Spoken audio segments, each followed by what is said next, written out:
Arestado ang 3 lalaki sa Davao del Sur dahil sa iligal umanong pagbebenta ng petrolyo.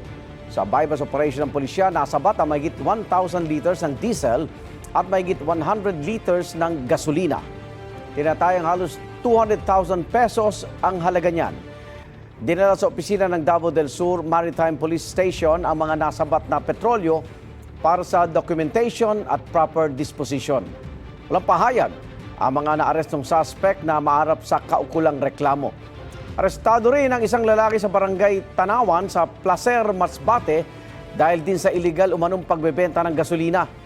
Nasabat sa kanya ang halos 40,000 pesos na halaga ng litro-litrong gasolina. Walang pahayag ang suspect. Igan, mauna ka sa mga balita, mag-subscribe na sa GMA Integrated News sa YouTube para sa iba't ibang ulat sa ating bansa.